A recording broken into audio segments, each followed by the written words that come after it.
Ar šiandien ryte atsikėlęs žinojote, kad skrisite? Net minties neturėjau. Šiaip pirmas kartas buvo, kai su tokio dydžio lėktuvėliu skridau, tai gera patirtis. Svarsčiau kažkada apie motociklo teisės ir galvojau link to eiti, tai nežinau, dar gal reikės kažką sudėtingesnio gyvenime veikti po administravimo.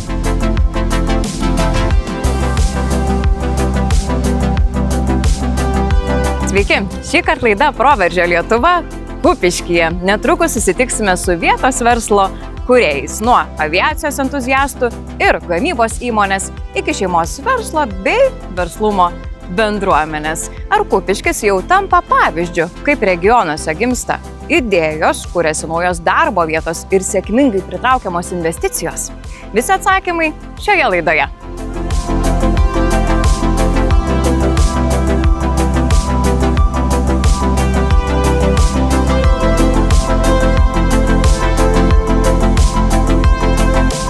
Tai papasakokite, kaip sekasi šiandien Kupiškio aero klubui, kokį etapą išgyvenote?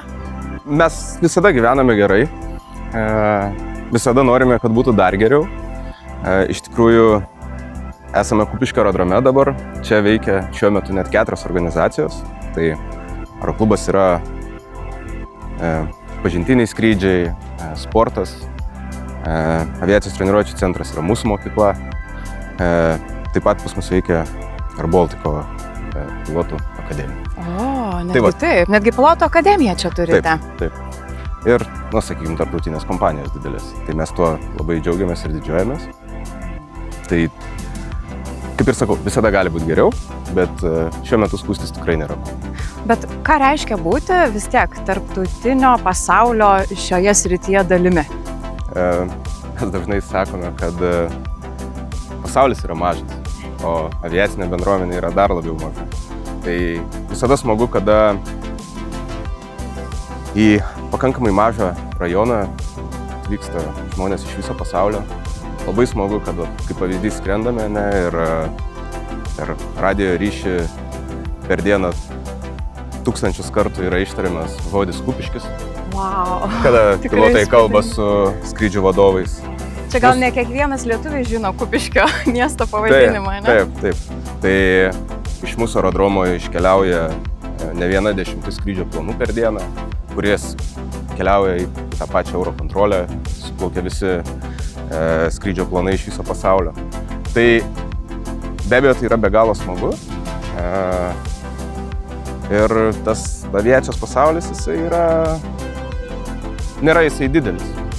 Ir visada kažkur kažką surasi bendro pažįstamo.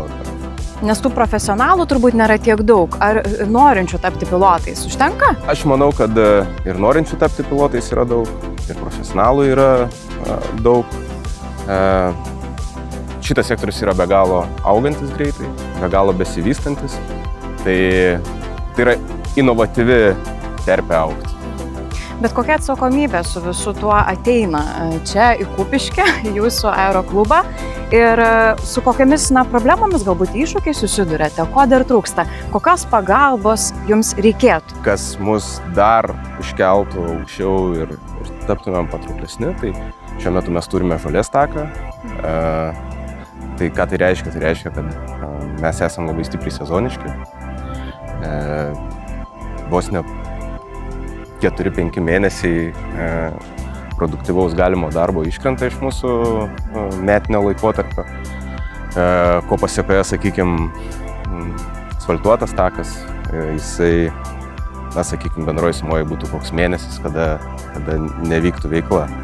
Tai automatiškai mokymo organizacijos, kurios ateina, tas pats Air Balticas ateina renkasi savo bazės mus, kaip pavyzdys, tai jie irgi vertina galimybę skraidyti ištisą sezoną.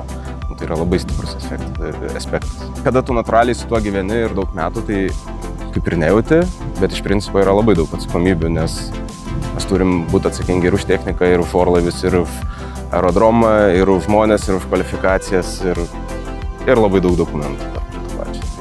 O pačių lėktuvų pakanka mokymams? Tai pakanka. Svajotumėm apie naujesnį parką. Kaip pavyzdys, šiai dienai Lietuvoje orlaivių įsigijimas yra neremiama veikla. Nesvarbu, kad tu darai padarai, sakykime, kuri pridėtinė vertė, čia aukštą pridėtinę vertę, nes mokini aukštos kvalifikacijos specialistų, bet yra neremiama veikla, nei ten europiniais fondais, nei kažkur. Kai tuo tarpu Lenkijoje yra daug labai lengvatų, paramų būtent šitam aviacijos mokymo sektoriui.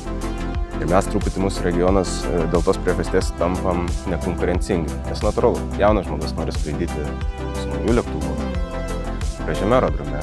Tai yra natūralu ir žmogiška. Kupiškis turi išskirtinį objektą, būtent šį, kuriam čia ir esam. Tai čia irgi yra daug veiklų vykstančių, o dar daugiau galima ir vykdyti. Tai apie tai kalbėjom ir su klubo atstovais. Ir šiek tiek namų darbų irgi parsivežame, nes tai yra irgi viena iš tų galimybių, kai mes sakom, atrandam rajonuose deimantus, čempionus, aplink kuriuos galima lipdyti labai daug kitos ekosistemos, kas svarbu konkurencingumui, Lietuvos vertės pasiūlymui.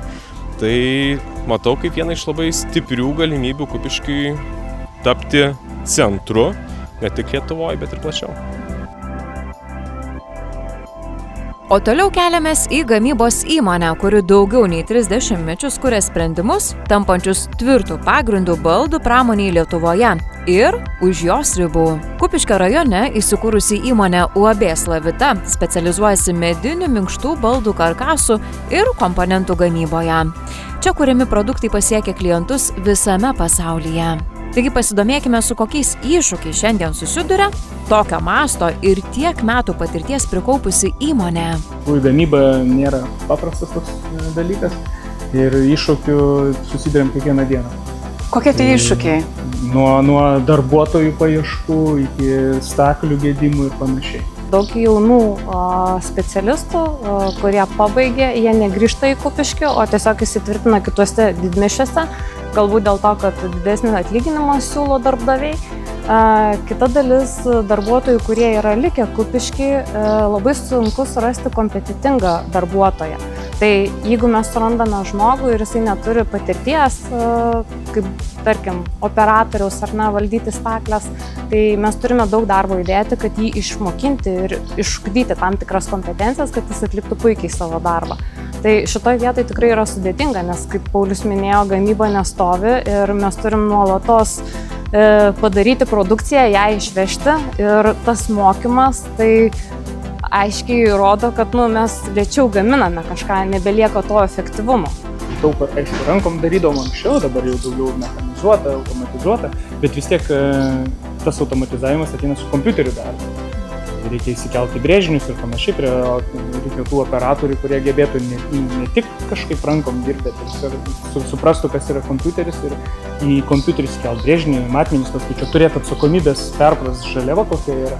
Tai kaip ir atrodo vienok paprasta, gamyba čia ateisiu dirbsiu, bet iš kitos pusės čia sudėtingas dalykas, kad reikia išmanyti. Ir kadangi įmonių yra nemažai Kupiškį, apskritai pagal rajoną, tai jų yra tikrai ir tų darbo vietų, bet konkuruojam su kitom įmonėm. Dar vienas blogas niuansas, kad jauni darbingo amžiaus žmonės, jie nenori dirbti, jie neturi tiesiog motyvacijos dirbti. Tai reiškia, kad mes turim žiūrėti, kur mes galim būti pranašesni, kur mes galim efektyviau viską pagaminti. Tai mes kiekvienais metais nusimatom tam tikras investicijas, visada vertiname, ar galime tas investicijas padaryti, stengiamės atnaujinti staklyną, nes tai yra svarbiausia, kuo staklynas yra naujesnis, tuo mes greičiau efektyviau galime pagaminti.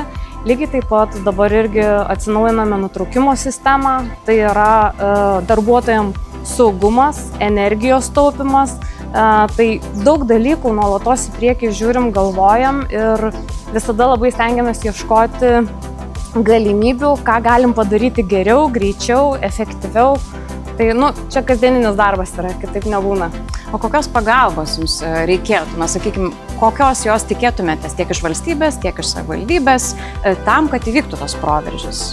Tai galbūt tai galėtų būti kažkokios tai subsidijos, tarkim, ar tai su dirbtinio intelekto kažkokiais tai įrankiais pačiai gamybai, arba su robotizacija, automatizacija tam tikrų procesų, nes tai yra labai labai brangus dalykas.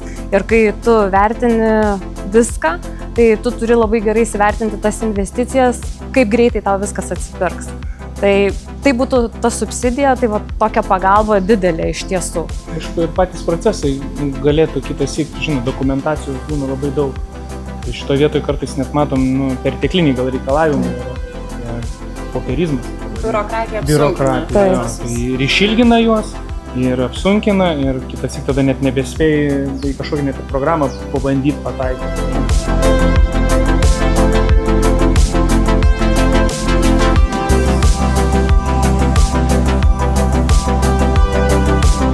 Iš gamybos įmonės judame į šeimos verslą, įsikūrusi pusiaukelėje tarp Kupiškio ir Panevėžio.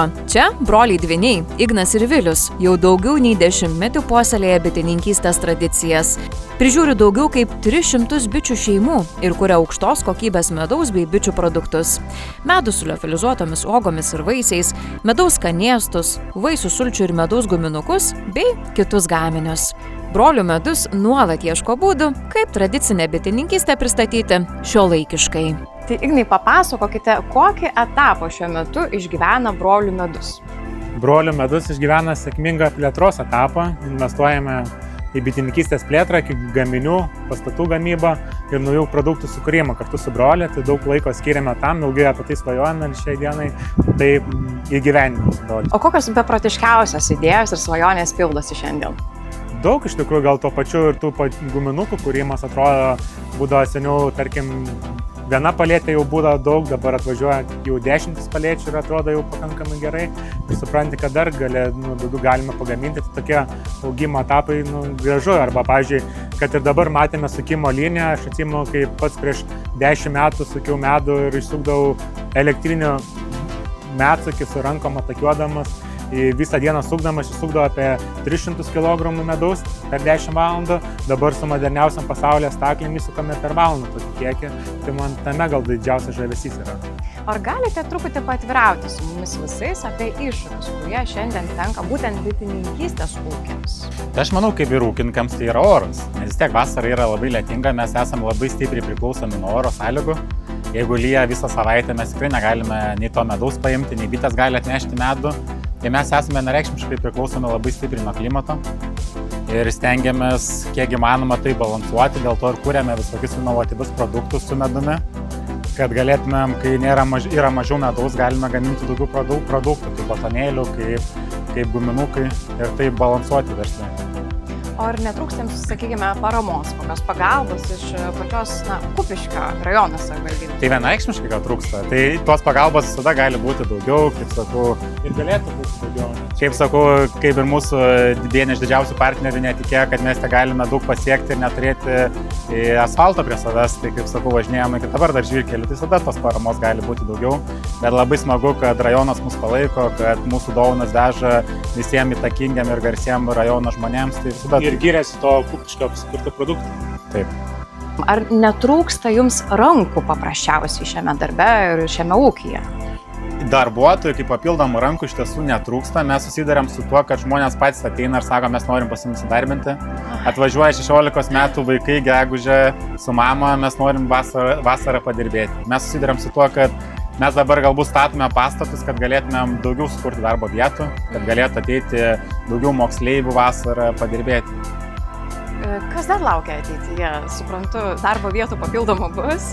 Ko dar tikėtis iš jūsų? Tai bus nauji produktai. Kaip sakau, svajoti reikia atsakingai, nes tos svajonės tikrai pildosi, tai tas ateities svajonės dar paliekame savo. Bet faktas, kad akis dega, kažko naujo dar tikrai bus. Jo, dabar, kai esam truputį paaugę, tai paleisti tą produktą mažais kiekiais jau nebeįmanoma. Mums iš karto reikia, sukūrus naują produktą, iš karto paleisti jau didelę tokią serijinę gamybą, nes tų klientų gerbėjų ratas vis tiek yra, jau nebeužtenka 100 batonėlių dieną pagaminti. Tai mums reikia iš karto jau pasiruošti, kad gali paeiti viskas. O tarpusavyje visada lengva rasti bendrą sutarimą? Ne, mes esame, kaip sakau, dvyniai, tai natūralu, kad pakonkuruojam tarpusavyje, tai kaip ir sakė, ministras klausė, kuris geriau padėlį žaidžia, tai mes susižiūrėjom. Ir kaip sakau, mes stengiamės. Ignas sako, jis pirmas, tai ir tiek tai. Mes visada tarpusavį, aš manau, mamos pilvę, mes jau būdami konkuravom tarpusavį, tai Tai ta konkurencija, manau, šiandieną yra išlikus. Ką apie Kupiškio kraštą galite pasakyti? Kodėl, pavyzdžiui, jauni žmonės galėtų, svarstyti gyventi čia? Tai iš tiesų yra gražus, poilsinis kraštas. Vis tiek pigiau yra būstai kainuoja nei didmiesčiuose, ta prasme, aišku, darbo vieta tai tikrai tas, Darbštus, nagingas. Tai tikrai gali susirasti, aš manau. Lėtesnis gyvenimo tempas, nereikia tarkim valandą gaišti automobilę, vežiojant iš vienos vietos į kitą vaikus į darželį, tai toks tikrai. Dažnu atveju dabar, kiek supažįstamas, kai jau 30 ir 35 metai, tai daug kas grįžta iš didmiesčių į mažesnius miestelius, auginti vaikų, kad nereikėtų tiesiog automobilės kamštas stovėti. Daugiau galima suspėti gyvenimo Tai patirti. daugiau gyvenime nebeliekti.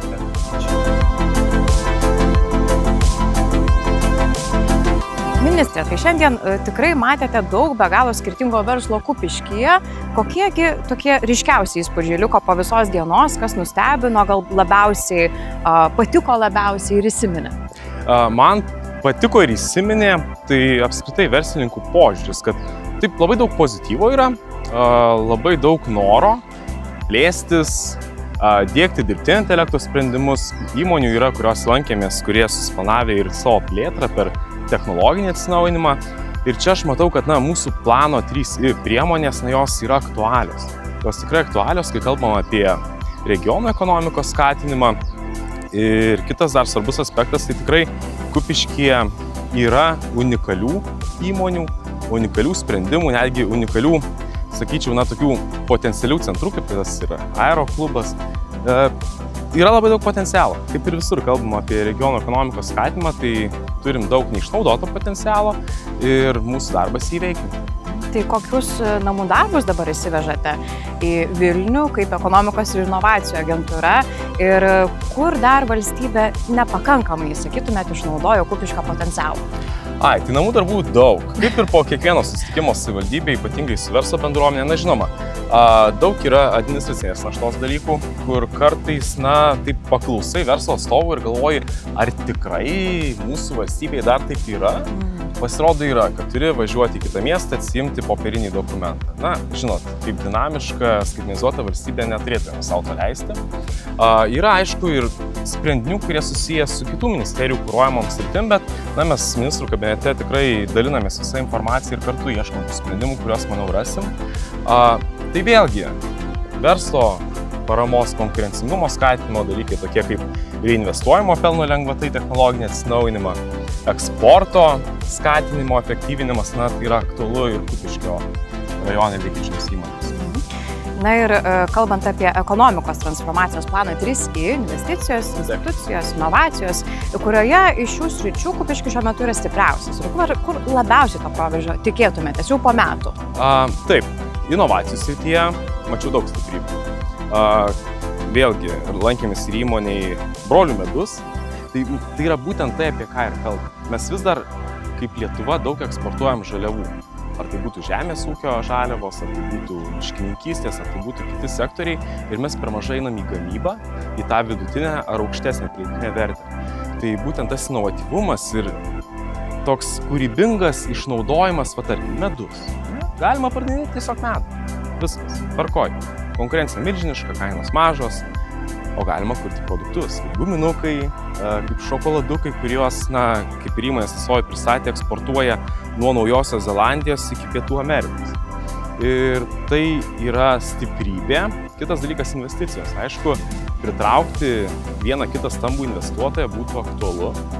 Šiek tiek sudiversifikuoti irgi tą jau darbo vietų skaičių, jų pobūdį, kas padėtų ir susigrąžinant kupiškėnus atgal į Kupiškį, pritraukiant gyventojus, nes Kupiškį yra labai gražu, miela ir malonu. Čia yra išvystyta infrastruktūra gyventojams, ir tikrai konkurencingumo skatinimas čia yra tas, turbūt esminis sprendinys, kuris duoda impulsą visoms kitoms sritims. Ir įsivaizduokite, grįžtate čia po kokių 3 metų, kokio pokyčio labiausiai norėtumėte tikėtis, ką pamatyti kitaip Kupiškyje? Dabar galvoju, kurie esminiai dalykai, tai žinoma, kad įmonės čia jau veikiančios savo produktyvumu viršytų ES vidurkį, ko mes ir siekiam Lietuvos mastu apskritai. Kad būtų įsisteigusių naujų mažų vidutinių įmonių, kad apskritai gyventojų verslumas jis klestėtų ir būtų daugiau tų verslų. Ir kad tokie objektai kaip, pavyzdžiui, Kupiškio aeroklubas su aerodromu, kad taptų ne nacionaliniu, bet ir viso Baltijos šalių, o gal centrinės rytų Europos objektu, aplink kurį klijuotųsi tam tikrai irgi aviacijos ekosistema.